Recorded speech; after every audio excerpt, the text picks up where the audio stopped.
with that So you're revelation. taking it easy in Wisconsin, huh? Oh yeah.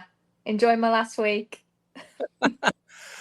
Before you head back to training camp and everything, when you look back at last season, double digits all comps, 10 goals scored, 9 in the championship, and 1 in cup competition. What are some of your takeaways about last year with you and with Sheffield United on the women's side? I really enjoyed it. I mean, it was tough as a team near the end. We started quite well, actually. We got some good results, and we didn't know how it was going to go because they struggled the year before I joined. So it was kind of a rebuilding phase.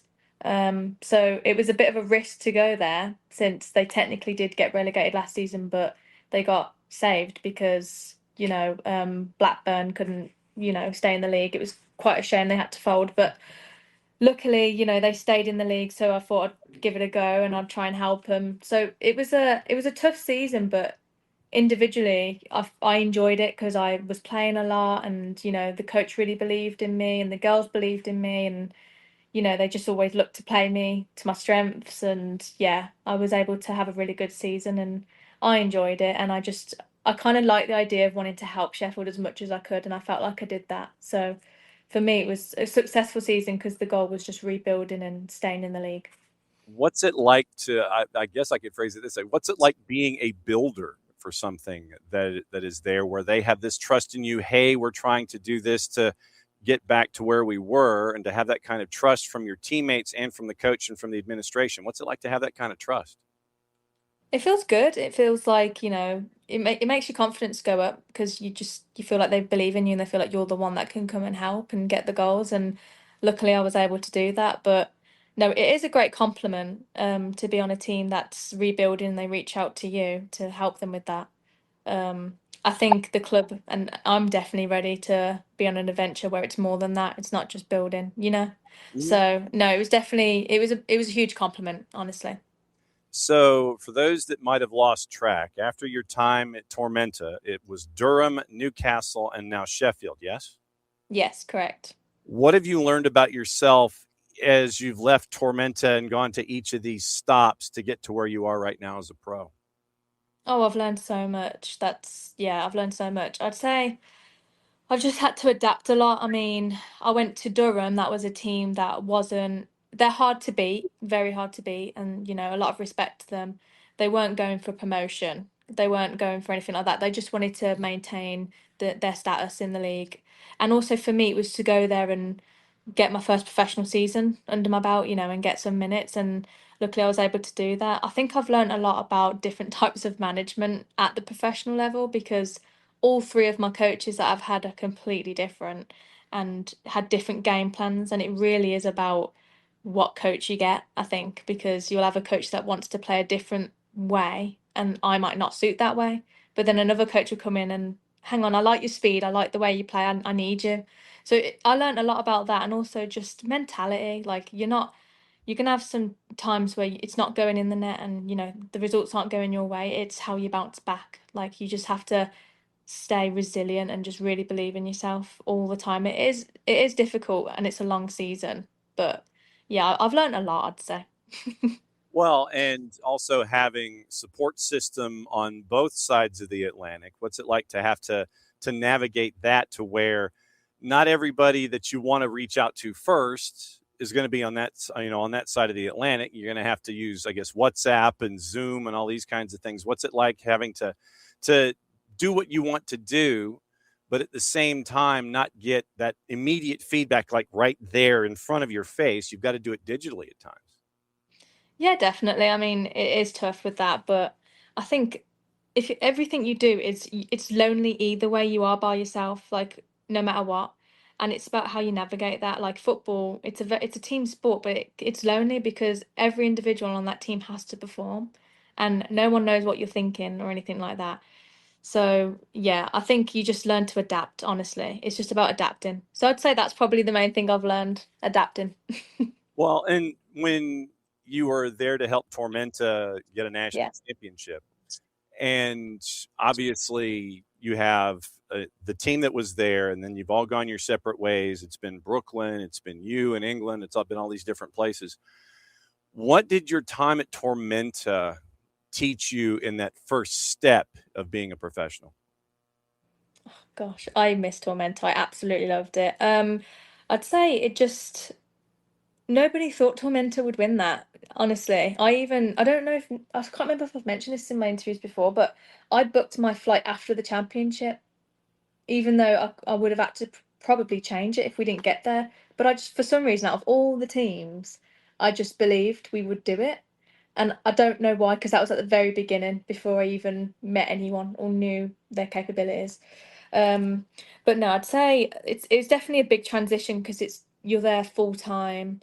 The standards are different because obviously the WSL2, the championship is a high level. It's the second highest in England, and it's getting tougher. You've got like the likes of Demi Stokes in our league and Jordan Nobbs and like big names. So no, it's definitely getting tougher, and it was a big jump. But I think over the years, going for teams like Durham, Newcastle, Sheffield, I've picked up different things and learned along the way. But you could tell in my first year at Durham, like the style of play from Tormenta to British football is so different. So I've had to try and learn that again.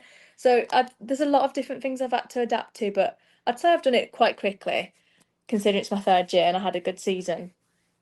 Yeah, I was going to ask, and you kind of went into it a little bit because of how different things are. You're coming from a championship where a trophy is being walked through Savannah Airport, and then you get to go back to Statesboro and kind of celebrate a little bit. But then it's like, I've got to hop up, and then I've got to go and start my career over in England. For those that don't get to see WSL2 on a regular basis, for those of us that don't get iPlayer and don't have the chance to hop in, how would you describe, if compare it however you wish to what you got to experience over here in the States? How would you compare it, and how would you kind of sit there and give folks reference points as to what the competition is like there in WSL2? I say it's more like tactical. Like I feel like with like you Americans just make it easier. Like look, give her the ball, play her to her strength, and let her go score a goal. Like simple. But we kind of go into details of everything. Like we work on every detail of every part of the game, like building up to the game. It's obviously formation's important, but like we go through every single movement the other team does. Like it's just all detailed and yeah, I've learned a lot about that, I'd say. I feel like in America we didn't really go over like the proper details of a upcoming football match. It was like their strengths, their weaknesses, what we're going to do, things like that. But the meetings we have, analysis, it's in detail, and we've got an analyst team that does all that for us and then presents it. And then there's even times we're sent off to watch the clips, and then we have to come back to a meeting and say what we see as a group, as the attackers, and then the defenders will have to do the same. So it's just a lot more preparation, I'd say, a lot more detail, very intense. Like I feel like when you lose the game, it is bad. Like everyone's in a foul mood, which I've always been that way anyway. I can never like lose a game and be laughing on the bus about it. I'm in a foul mood anyway, but everyone around you feels that way because the 3 points are so important and this league is so intense because you can't predict who's going to win it because anything can happen on any day. So yeah, I'd say the difference is probably that the details, I'd say. Well, and you mentioned the league in and of itself, and there's the whole promotion, relegation slash survival aspect for it, because you had Exactly. what Birmingham, Crystal Palace, and Charlton. They were all separated by 2 points when it came to heading up. Then it's another gaggle where it's Bristol City, Southampton, Newcastle. They're separated by 4. Then Forest was there in 7th at 30, and then it's Sunderland, Ipswich, Durham, you guys, and Portsmouth. It's like there are groups, and it's trying to figure out, okay, how do we claw over those folks in our group to get to the next group? So it's uber competitive on one front, but then there's the promotion relegation aspect and the pressure that's attached that you don't necessarily understand unless you're in it here in the States or you're a fan of it. What's it like to be in a pro rel battle? It's tough. I mean, I went from Durham where I joined a team that was kind of fighting that battle, like the relegation, and then I went to Newcastle that was fighting a promotional battle. And then I went to Sheffield, who were then fighting a relegation battle. So I'd really like to just relax at some point. I want to go for a promotion battle, if I'm being honest. I want to win a trophy. But no, it's definitely intense because it's people's jobs on the line. Like it's the women's like game isn't as supported as the men's. If you go down to tier three in the men's, you're still on a lot of money and you're absolutely fine. You're still full time, but a lot of the clubs in that league aren't full time. I'd say there's like two or three of them. So people will lose their job. It is stressful. Um, but it does make you come together as a team, and every game is like a war. It's a battle because you're fighting for your job. So it does make it more intense, and I'd say that's probably what America is missing. I think that would make the women's game grow a lot more if they kind of had that aspect of it in there. Because then you're fighting for something. I know, like obviously you're fighting for a trophy when you're at the top, but the teams at the bottom, it'll get to the point where they're like, what we fighting for here? Because if we finish bottom, we're fine. Whereas in England, if you finish bottom, you go down a level, you go to a different division. So I kind of like it. I think it makes it interesting and it makes people fight even harder and more entertaining. Makes it more entertaining. What parts of your game do you think you still need to work on as a professional? Oh, there's loads. Like I've literally come back from a session today. Um, I'd say my heading. Like I've scored headers, but I want to score more headers, and I want to be the most complete striker where there's nothing like you just can't defend me at all. Like I want my left foot to be as good as my right. I want to get stronger. There's so many things that I want to improve, and I'm 26, and I'm telling you, I've got a lot more years left in me. So I'll get there. But yeah, I feel like no football player should ever say they have nothing to improve on. I feel like every player has something to improve on all the time. I'm thinking what about another 15 years? Because I mean, Messi's going to be 39, so I figure what. Yeah, I know. Yeah, and I really take care of myself, so I'm hoping to go for a long time. But yeah, I would like to go NWSL at some point. I was going to I'd like, ask. I mean, yeah. because you have franchises that are coming online, you have players that like a Marta who has been attached to the league, and she continues to be a productive player at her age and her level of experience. I mean, I kind of know why there might be one reason that you might want to come to NWSL someday, and it's the reason that you're in Wisconsin, kind of Mhm. somewhat adjacent. But I mean, when it comes to the NWSL, what have you seen? I mean, obviously, you get to kind of watch matches occasionally. I would think. What have you thought about the NWSL on the whole when it comes to them as a league? What I like is the hype around it all. Like it is a good level. You've got an unreal group of girls there. I mean, look at your national team. They're all badass. They're all amazing. And I think you guys could do with more Europeans and more British people and bringing that different types of quality into the league to help the league grow a bit more. I don't know. I've always been interested in the NWSL. I mean, I even applied for the draft when Yeah. I wasn't even at a big college at all. Like nobody really knew what college I was at, but I just thought I'd go for it. And I did want to get drafted. I did want to join the NWSL, but it's tough. But I do believe one day I'll get there.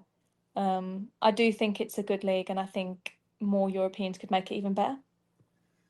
Is there one thing that folks may not quite understand when it comes to life as a professional footballer in WSL2 or in the women's game in England, however you want to phrase it, that we need to understand when it comes to the struggles and the ups and downs and stuff that we may not necessarily realize? Are there any misconceptions or things that you kind of need to kind of put to bed if I'm asking you about it?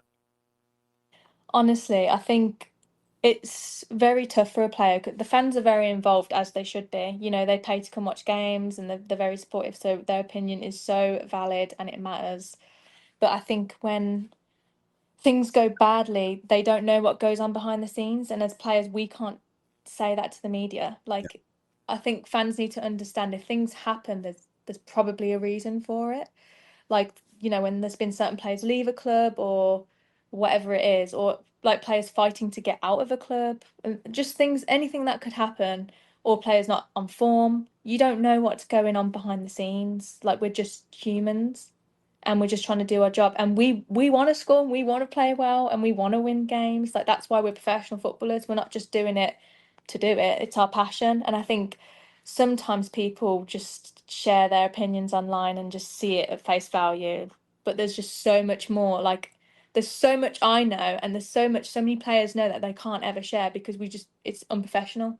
So I think they just need to cut players a bit of slack, especially the men as well. Like genuinely, people do not know how toxic the environments can be in some clubs. So yeah, I think just players like do struggle a lot. To be fair, it is tough.